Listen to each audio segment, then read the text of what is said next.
Ponte una meta, enséñale a alguien a leer y escribir, lee un libro por semana, baja la panza, aprende a tocar un instrumento musical, bailar salsa o jugar ajedrez.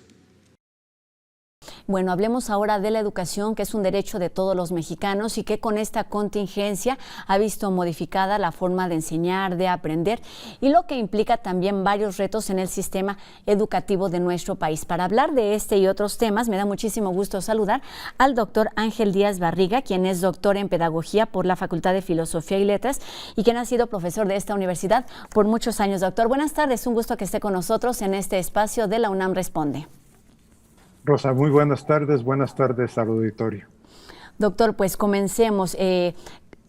Una de las primeras acciones cuando se dio a conocer este tema de la contingencia y de la pandemia en nuestro país fue precisamente el de la educación, y bueno, fue a partir del 23 de marzo, que las escuelas se cerraron. ¿Cuál es el panorama de la educación hoy en día en nuestro país en relación con esta contingencia sanitaria? Mira, yo diría que es la primera ocasión en nuestra historia y probablemente en la historia mundial que se suspenden masivamente las actividades escolares. Te daría un dato nada más: 1.370 millones de estudiantes, esta pandemia los ha llevado a su casa y los ha dejado sin escuela. Entonces, todos los sistemas educativos, y ya refiriéndome al sistema educativo mexicano, estamos en la necesidad de preguntarnos qué es lo que tenemos que hacer frente a la educación. Yo creo que no hemos hecho la pregunta adecuada, porque la pregunta que se ha hecho es cómo seguimos con los planes de estudio, o cómo seguimos con las clases, o cómo seguimos trabajando con los alumnos y les pedimos que sigan haciendo una carpeta de experiencias o que tengan contacto con sus maestros, etcétera. Me parece que la pregunta tendría que ser otra: ¿cuál es el papel de la escuela y hasta dónde la escuela no está cumpliendo su papel, se ha alejado de su papel? Porque la escuela tendría que ser el espacio ciertamente de formación y aprendizaje, pero donde el estudiante aprende lo significativo para su vida. Entonces, yo veo como un cierto error el decir que siga el plan de estudios como si no hubiera pasado nada. Ha pasado y ha pasado mucho. Y lo que ha pasado es, hay una pandemia global. Entonces, pandemia global podría convertirse en objeto de estudio y de aprendizaje de todas las ciencias y de todos los grados que estudian los estudiantes en la escuela. Efectivamente, doctor, esta pandemia obliga a replantear las formas de aprender y de enseñar, y en este sentido me gustaría que nos hablara también de las posibilidades, de las herramientas y de la efectividad de tener una educación a distancia, porque es posible y sucede en algunos grupos, tanto en nuestro país como en distintos países y en universidades importantísimas. Entonces, ¿le parece si hablamos de este tema, de cuáles son las posibilidades y las herramientas, porque también hay ventajas en esta transformación? Bueno, primero yo diría, en el caso mexicano estamos trabajando con 3 estrategias: educación a distancia digital o mediada por tecnología, educación a distancia por televisión educativa y educación por radio. O sea, si bien se le ha dado muchísimo más, yo diría, reflectores a la parte digital, a la parte de tecnologías, me parece que es la que en este momento tenemos menos condiciones para desarrollar. Okay. Esto es, no se trata de colocar a un profesor de un lado del monitor y pensar que del otro lado van a estar estudiantes escuchándolos. Eso lo sabemos hacer en el salón de clases.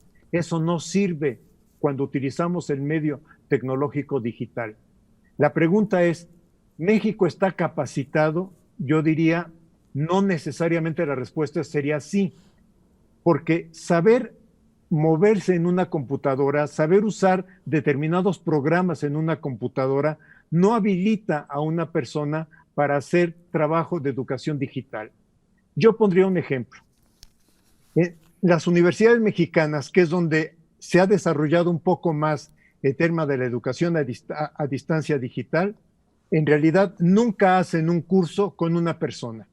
Siempre es un especialista en la materia, en biología, por ejemplo, un especialista en didáctica que aborde el tema de cómo graduar el proceso de aprendizaje del sujeto, y un especialista en manejo de diseño tecnológico. Okay. Y si no se juntan estos tres especialistas, no se logra hacer un programa mediado por tecnología a distancia. ¿Qué es lo que se está haciendo? Poner profesores frente a la computadora y ponerlos a dar clase. Y esto para los alumnos, no tenemos una investigación consistente en este momento, pero lo que aparece en las redes sociales es que los alumnos dicen es muy aburrido. Esencialmente, Sí. doctor, lo que está mencionando es que falta un proceso de planeación para que esta educación digital cumpla su objetivo. No, yo pienso que este tendría que ser un proceso de formación de mediano plazo. Okay. La SEP, pienso que aquí nos está medio engañando porque dice, con Google Education, yo lo que voy a hacer es preparar a los maestros del mes de abril al mes de noviembre. Me parece perfecto que hagan un modelo de preparación de los maestros, pero los maestros que están trabajando en línea ya están trabajando en línea. No sé si me explico. Sí, O sea, sí. nos sorprendió la pandemia sin que tuviéramos una propuesta, sobre todo para educación básica, de educación digital, bien formulada. Y lo que se está haciendo, quizá algunas escuelas privadas, esto habría también que separarlo, quizá algunas escuelas privadas que ya tenían un manejo de tecnologías y donde los alumnos en su casa tienen conectividad y tienen computadora, pueden avanzar un poquito más en esto. Pero esto lo que crea es más desigualdad social. O sea, finalmente cuando tenemos pocos estudios, aquí cuando la CENTE, la sección 9 del sindicato, hizo una encuesta a nivel de la Ciudad de México, encontró que solo el 27% de los estudiantes tiene una computadora conectada en su casa, pero que solo el 57% de los profesores dice, yo tengo formación básica para manejar algún programa como Word, como Excel, etcétera. Y solo el 1%, casi el 2% dice, yo me he formado para trabajar digitalmente. Entonces, estamos ante, digamos, un proyecto de la SEP que entiendo la presión de la respuesta, pero que es una respuesta inadecuada para la realidad del país que tenemos. Doctor. Si tomo otro, no, termine, perdón, adelante. Si tomo otro estudio del Fondo Consultivo del CONACYT, lo que plantea es que solamente 20,000 hogares en México tienen computadora con conectividad. O sea, pensar que nuestra salida hoy es la educación digital es falso. Exactamente, me parece muy importante que toquemos este tema de la desigualdad social y de la familiarización que tengamos tanto con la tecnología en la ciudad y en las comunidades rurales, pero antes de llegar a esta diferencia me parece que podemos hablar de tres grupos que están involucrados en este tema de educación a distancia. Por un lado son los profesores, por supuesto los alumnos, pero también los padres de familia. Comencemos por uno de ellos, doctor, ¿le parece los profesores? Los profesores lo que hoy se sienten es recargados de tareas, recargados de trabajo, se les ha dado la tarea de atender a los alumnos. Hay quienes han podido, porque esto, digo, es muy de redes sociales, no hay un estudio sistemático, pero hay quienes han podido formar grupos de WhatsApp con padres de familia y ahí estar enviando y recibiendo tareas de los estudiantes.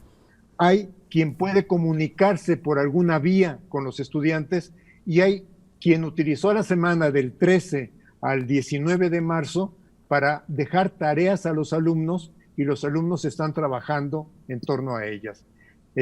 A los profesores, a algunos se les está pidiendo que den la clase por televisión o que den la clase digital.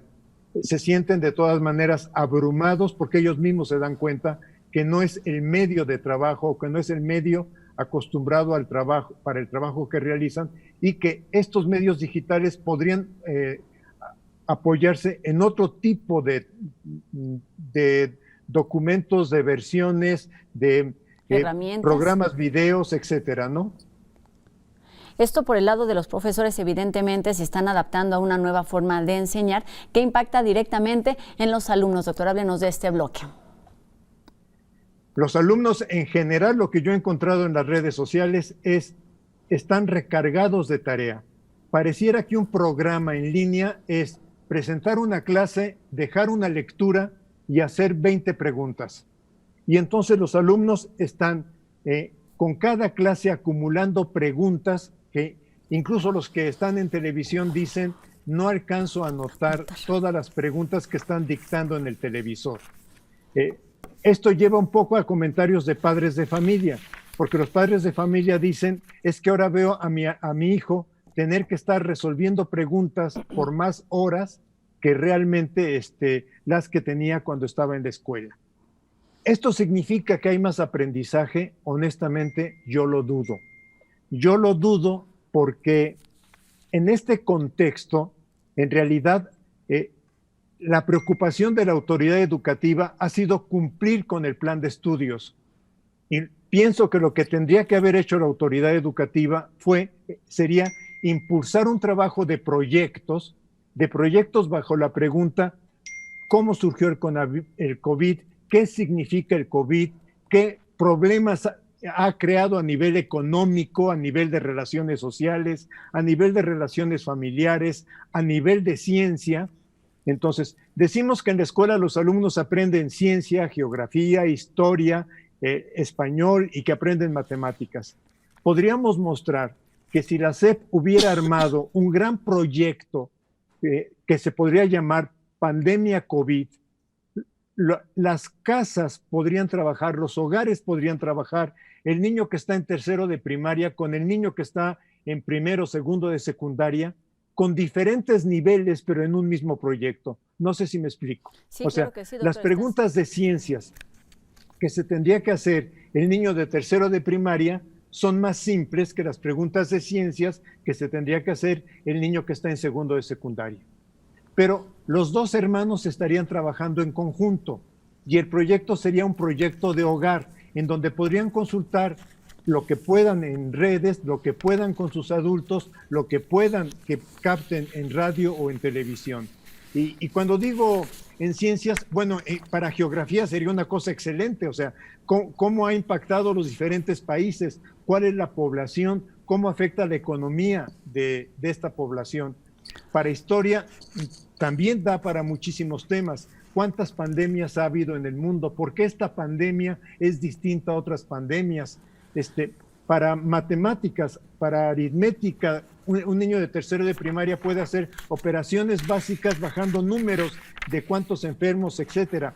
Un estudiante de secundaria probablemente tenga que hacer trabajos más estadísticos o incluso conversión de temas aritméticos a temas algebraicos. O sea, yo pienso que faltó creatividad aquí por parte de la autoridad educativa para pensar que, lejos de pensar que el plan de estudio se debe cumplir, lo que habría que pensar es, la pandemia es una oportunidad distinta de aprendizaje. Pues con esto nos quedamos, doctor, y cerramos este primer bloque de entrevistas. Seguiremos platicando con usted después de una pausa aquí en la UNAM Responde sobre todas estas implicaciones y los retos que implica el coronavirus para la educación en nuestro país. Así que agradezco que nos permita unos minutitos y ahora hacemos una pausa aquí en la UNAM Responde.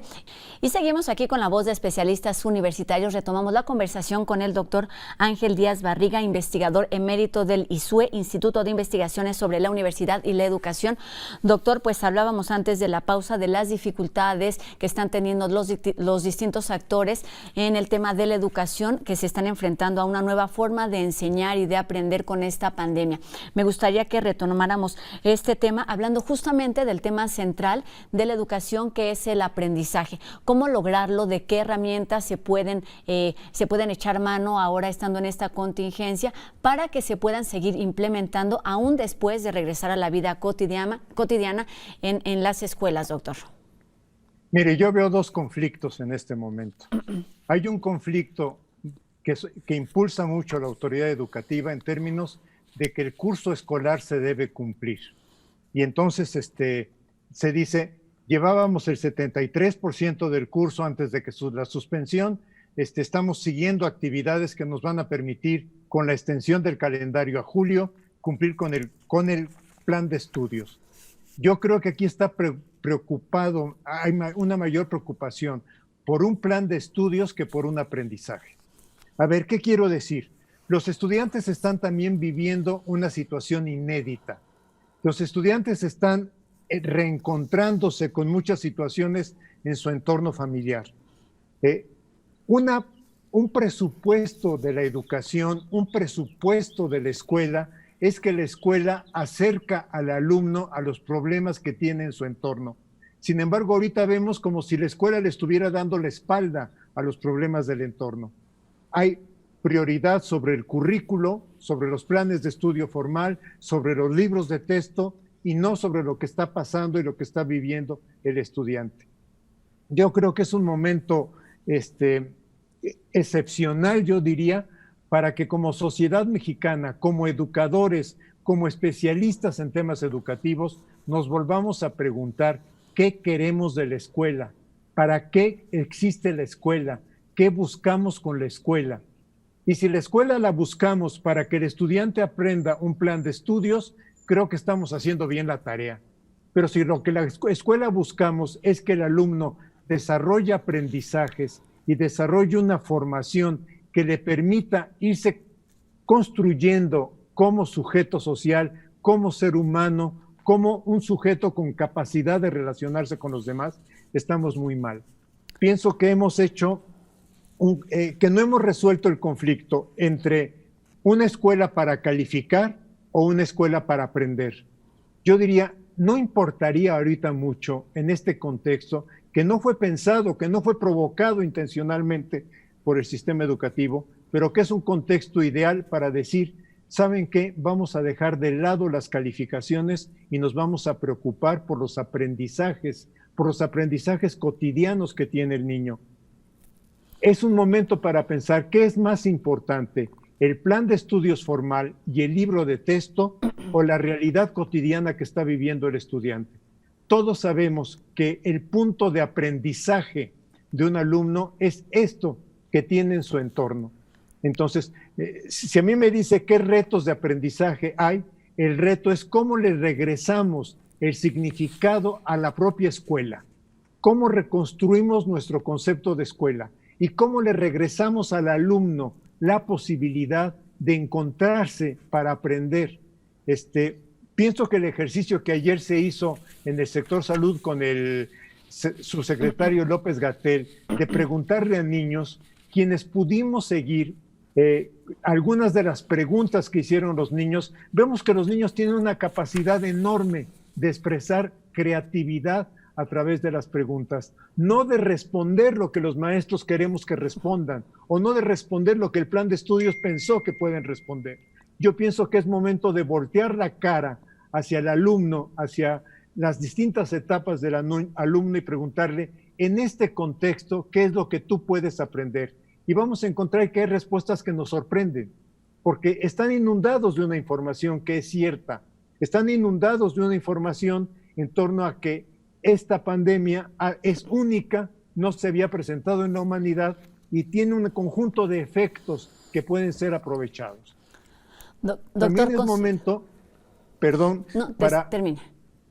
para pensar en padres y madres de familia, pero sobre todo en las madres de familia, cómo en esta pandemia se les ha recargado el rol. O sea, ya no solamente son las responsables del hogar, son las responsables también de cumplir con su trabajo. Varias madres maestras comentan que tienen además que cumplir con dar la clase en línea o con dar la clase en televisión, pero además ahora también tienen que atender al niño de tercero de primaria, al niño de primero de secundaria, etcétera. O sea, no nos estamos dando cuenta sobre quién estamos recargando todo el trabajo de este modelo de escolaridad que quizá tendríamos que romper. Doctor, pensamos entonces en los tres actores, tanto profesores como alumnos, como padres de familia, saturados por distintas actividades, dada la contingencia y la situación de crisis que nos tiene fuera de nuestra vida cotidiana. Teniendo este contexto y además considerando la experiencia que usted tiene dentro de los estudios de la universidad y de la vida académica, ¿cuáles podrían ser como los datos o los retos más urgentes, los temas, más que retos, cuáles son esos temas urgentes a considerar durante esta etapa para que no sea justamente un tiempo perdido, sino sea como un tiempo de reflexión y de aprendizaje? ¿Cuáles son esos temas en los que se debieran ocupar las autoridades, sí, del país, pero también la comunidad educativa en todos los niveles? Pienso que lo dije hace rato. O sea, pareciera que la autoridad educativa, y en parte es entendible, está más preocupada porque se cumple el plan de estudios. Y pienso que es el momento también en donde tendríamos que analizar qué, como sociedad, qué queremos de la escuela.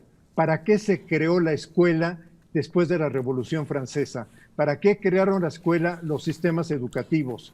O sea, si crearon la escuela solamente para entretener y tener a los niños un momento, o si crearon la escuela para que sea un espacio real de aprendizaje. Y no puede haber aprendizaje donde no acercamos el contenido del aprendizaje al interés del niño y a la vida cotidiana que está viviendo el niño. Entonces, el niño desde su vida cotidiana nos podría reorientar cómo estructurar este aprendizaje.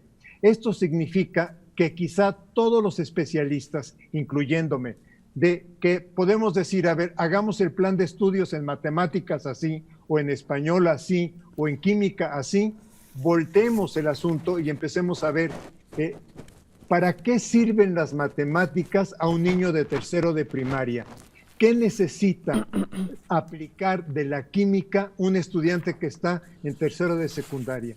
De otra forma, vamos a seguir con esto que encontramos en la literatura, porque toda la literatura, casi yo diría, reto que me muestren que no, toda la literatura que analiza la escuela, lo que critica es la escuela funciona ya en su lógica de escolarización. Esto es, en su lógica de promover algo que sirve para la escuela, pero no sirve para la vida. Y pienso que la pandemia nos puede ayudar a pensar que es el momento en que tenemos que empezar a replantear la noción escuela, la noción aprendizaje, la noción alumno y, por supuesto, reconstruir la función docente.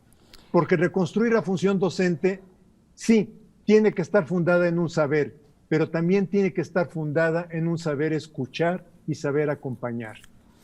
Y entonces, para terminar estos minutos de entrevista, doctor, le preguntaría solamente para cerrar, se trata de una oportunidad para ver esta contingencia y la situación en la que se encuentra el sistema educativo en nuestro país para mejorar. Se trata de una oportunidad de aprendizaje, pero también de modernización. Exacto, pero no apostar a que lo digital va a resolver aquellos problemas que no hayamos pensado. Entender que tenemos una sociedad altamente desigual. O sea, en ese sentido yo pienso que es correcto que se esté trabajando con televisión, con radio, que se estén haciendo programas de radio en lenguas indígenas. Considero que es una respuesta correcta, pero no se está trabajando el elemento sustantivo. ¿Cuál es el papel de la escuela en la formación del alumno? Pues sí, con esto nos quedamos. Las herramientas están ahí, tanto las digitales, la televisión, como el radio, por supuesto los profesores, los libros, y lo que se busca o lo que se tendría que buscar en todos los sentidos es el de prepararnos para la vida. Doctor, con esto terminamos. Le agradezco mucho que nos haya acompañado en estos minutos de la UNAM Responde con todo su conocimiento en torno al tema de la educación. Doctor Ángel Díaz Barriga, doctor en pedagogía y profesor emérito del ISUE. Muchas gracias. Rosa, un gusto haber estado con usted y con su audiencia. Pues muchísimas gracias y esperamos que todos hayamos tenido un poco de información y claridad en torno a este tema de la educación y el coronavirus. Y ahora cambiemos radicalmente de tema.